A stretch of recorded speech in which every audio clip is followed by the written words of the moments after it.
Hello everyone. So today I'm gonna do something a little different and we're gonna go over the design preview for the Skull Merchant, which is interesting. But yeah, as you can see, there's a design preview for the Skull Merchant. This is my first reaction to it anyway. Today we want to dig into a topic that we know many of you have been yearning to know about: our vision for the future of Skull Merchant. Revaulting the Skull Merchant. We know the Skull Merchant is a decisive killer who, regardless of her performance in a trial, carries a lot of history and strong feelings among those players.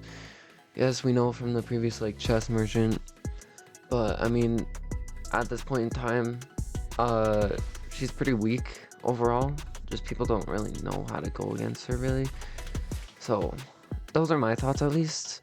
Many players feel she's not fun to play against and her kit is extremely complex. This scares away potential killers from trying her and makes it difficult for survivors to consider counterplay without dedicated research. Yes, I agree with this very much so. As we look to reworking Skull Merchant, our aim is to strike a balance between being fun to play as and against. That's good. That's good. That's good. Okay. I just wonder what they're actually gonna do. Preserve the intel focus of her kit while making it intuitive to understand for both sides. Okay, so she's just gonna be better at tracking. That's what I'm getting from that. Move away from a passive power with limited player interactions and embrace a more active play style while ensuring her power is compensated in interesting ways. Okay, so far it sounds good. Those last 2 points may be particularly difficult to hear for a long-time Skull Merchant mains, but we feel it is important to be clear about our intentions here. While the future we envision for Skull Merchant is quite different from her previous iterations, we feel this rework brings exciting new tools of Torment to the table. I like the inclusion of the chapter name. Drones 2.0. Skull Merchant can deploy a stealth drone. She carries a total of 5, yeah. Just going over the power, okay, yes. Which scans its immediate vicinity and provides intel to back her. After a short activation period, the drones give off a subtle audio and visual indications of the area being scanned, revealing any survivors on the radar who are caught by its 2 rotating detection zones.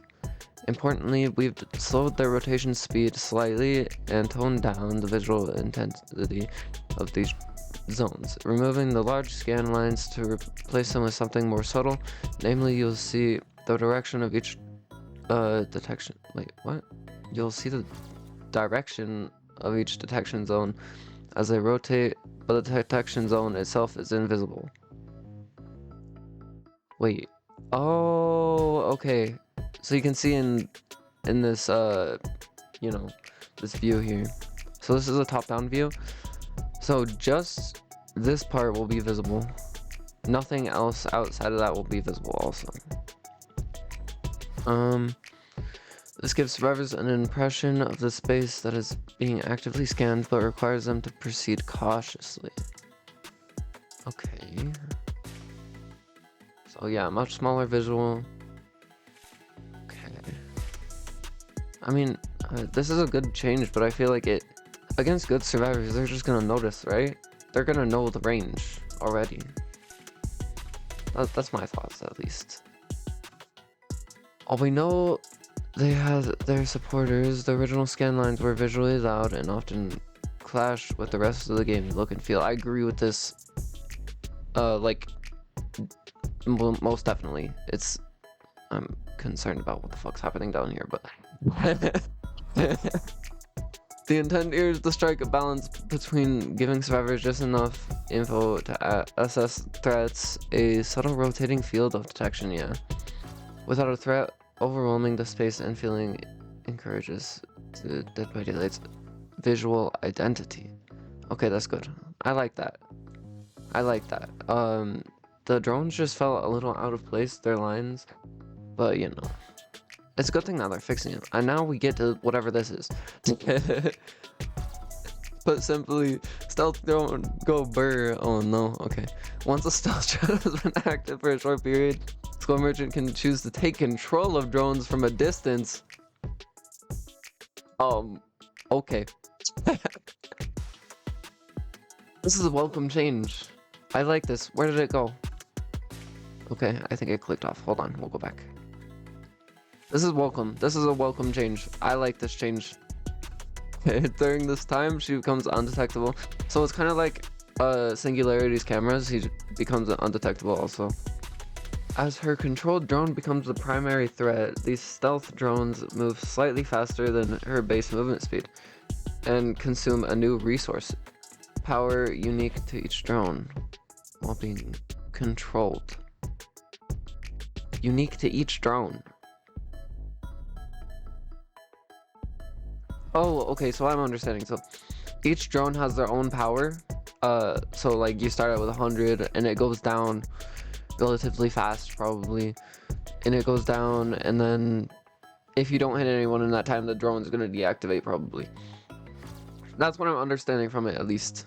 I like this. I like this change. This is a good change.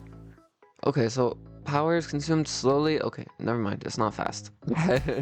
As the drone idles. Oh, power is consumed slowly as the drone is idle, and slightly more consumed while it's moving. Okay. Skull Merchant also able to use a burst of this power to activate drone propulsion. This charged power sends the drone flying forward at high speed relative to how long it was charged. So it's kind of like Wesker, but you can charge it. So it'll go further and use more power the longer you charge it for, is what I'm understanding from here. Put simply, stealth drone go burr. Yes, I agree. Behavior. Hitting a survivor with drone propulsion causes them to lose a health state. If you hit a survivor or collide with an object during this action, the drone will be destroyed and returned to the Skull Merchant. Alright. With these new stealth drones, we want to give the player something that feels familiar. Using drones to gather intel, but also opens the door for unique skill, expression, opportunities, repositioning drones, and propulsion skill shots. Skull Merchant might be actually a fun killer to play now. Using technology to hunt or prey is core to Skull Merchant's identity, and it's important that we stay true to that. Because before she was just like an M1 killer, right? I mean, she had M1 killer with tracking potential, but I mean, even then, her power is countered by just looping anyway. So, I mean, it's a welcome. These are welcome changes. Okay, changes. We have opted to remove many of the background effects, hindered, haste, lock on, claw trap that were previously tied to drones. So there's no more claw trap, and there's no more hindered. I don't know about the haste or lock on. I don't know what the fuck those are actually, but I mean, I'm not a Skull Merchant main. I don't play Skull Merchant often, so I know about the hindered and the claw trap. That's about all. Though rather than doing a little bit of everything with our drones under layers of complexity, we want their use cases to be clear to killers and survivors alike on the fly. Basically, if they're static, they're likely scanning for survivors. If they're moving, they're a collision hazard. Okay. Drone hacking.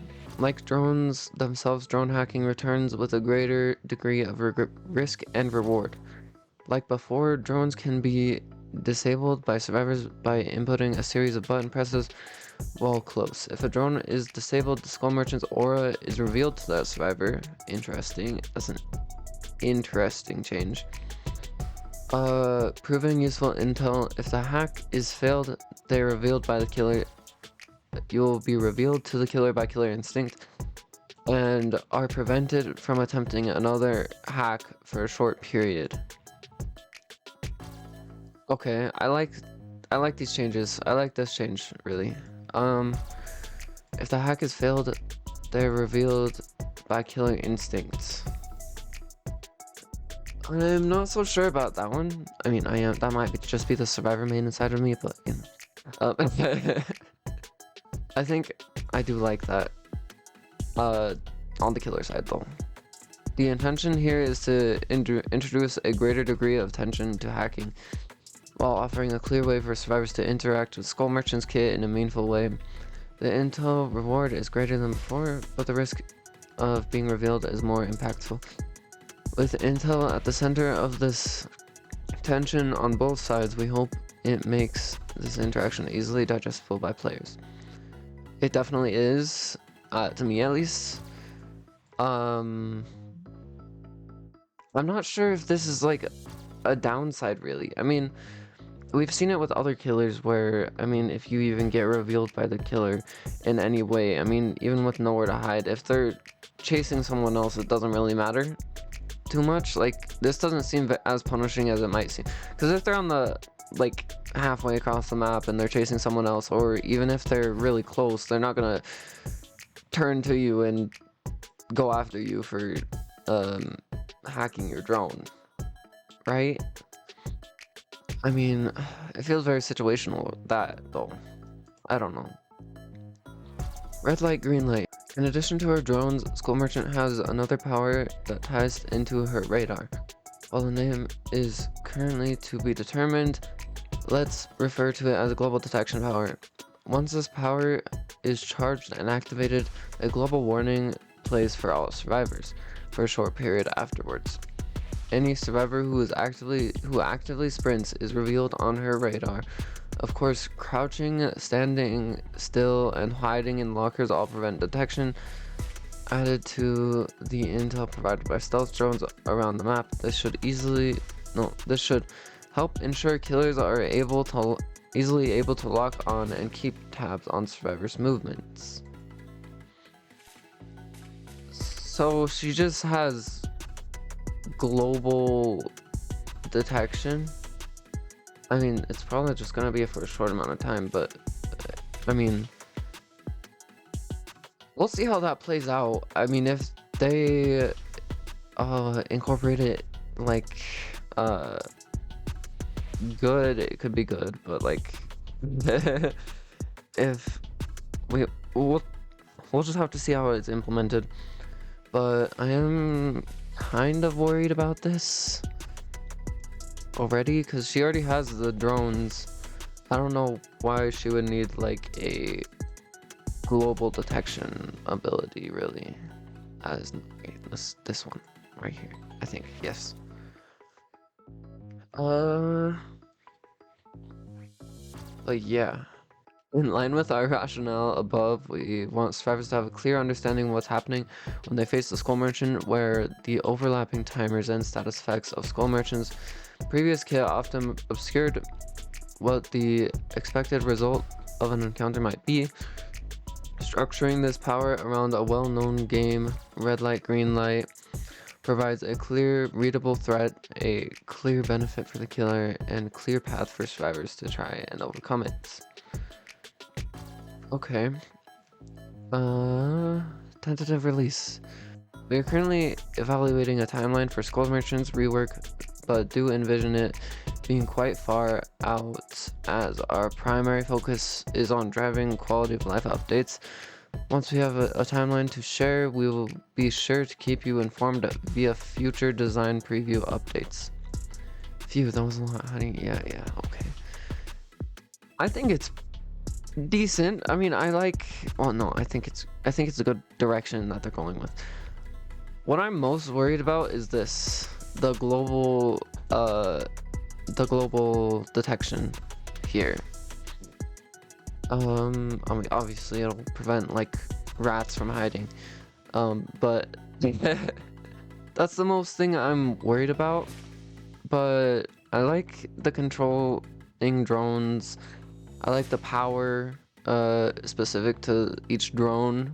So I mean, you could just maybe spam it. Maybe that would be a problem. Maybe there's a little cooldown. I'm not sure. We'll have to wait and see. And I like this change also, but I feel like good survivors, they're just gonna know the range anyway, and they're gonna be able to tell that there's a drone there. But I mean, hey, I think it's pretty good. I'm not gonna lie, this is a good direction for Skull Merchant. And yeah, those are my thoughts. Thank you guys for watching. I appreciate you, and goodbye.